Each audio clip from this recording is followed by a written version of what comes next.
Hello again, everybody, and welcome back for another Pauper Daily.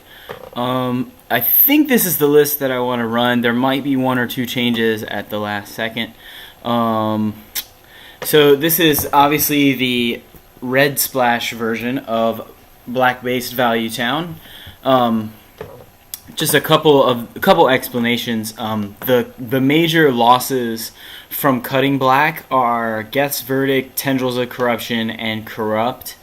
And the gains are Lightning Bolt, the Gitu Slingers, and the Terminates. I guess I just felt in the previous mono black run that there were too many cards, too many sideboard cards I could lose to, like white weenie decks would have pro black guys or Guardian of the Guild Pact or things like that made it very difficult.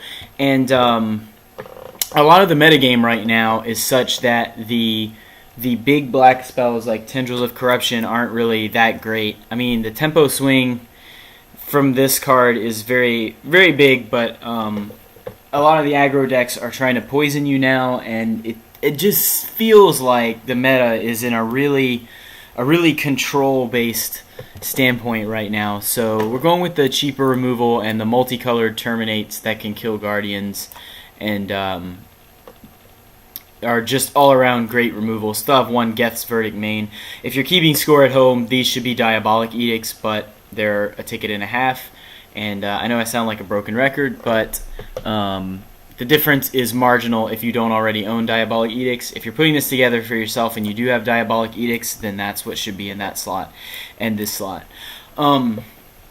Pretty standard fare as far as discard animals go. I'm at 4 Chittering Rats and only 3 Spectres. That could be wrong. I had 4 Spectres in the previous build, but having the second point of toughness is actually surprisingly relevant in the mirror type decks, or just against things like familiars, like Nightscape Familiar and things like that, which is still around. Miser Shinobi just randomly blows people out sometimes. Other than that, though, the entire deck costs 3 or less, which lets us get away with running 24 lands and a cycling land. I think that's pretty much all there is to know. The curve is pretty crammed at 2 and 3, so you definitely want to. I run these Ravenous Rats over the Augur of Skulls because you want to have a creature. The problem about the Augur is you have to choose whether you want the creature or you want the Mind Rot, and I'd rather have a guy and still get a card immediately. Not to mention that the Augur is pretty easy to remove.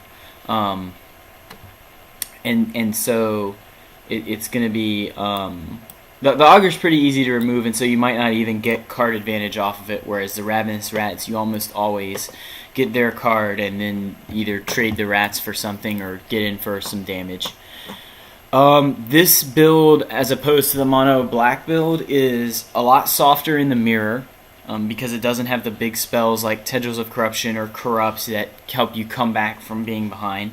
It's also softer to Affinity for the same reason.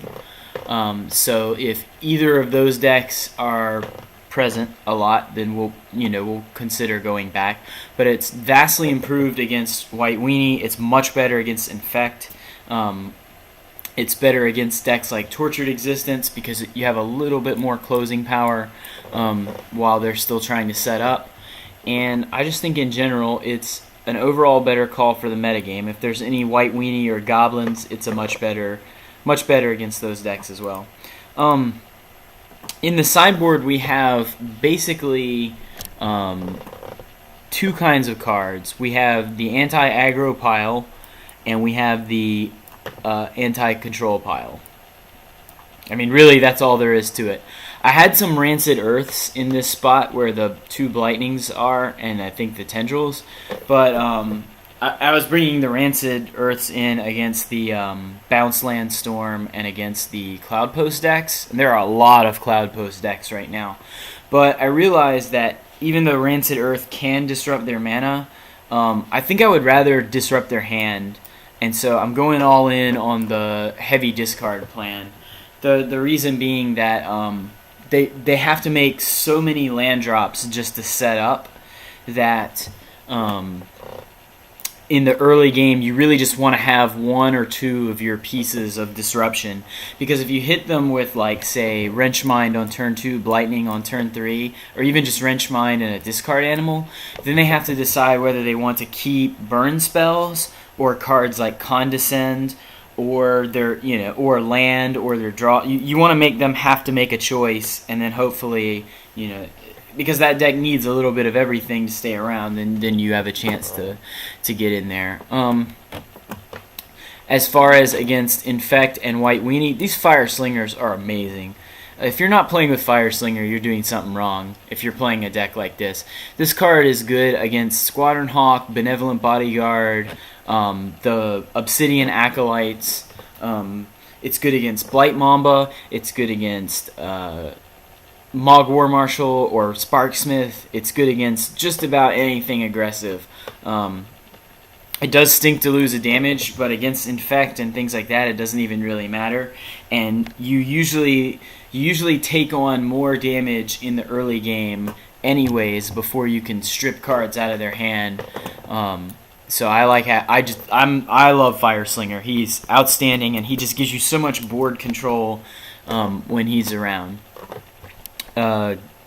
Guess Verdict is obviously for Infect. I like having the second Edict effect.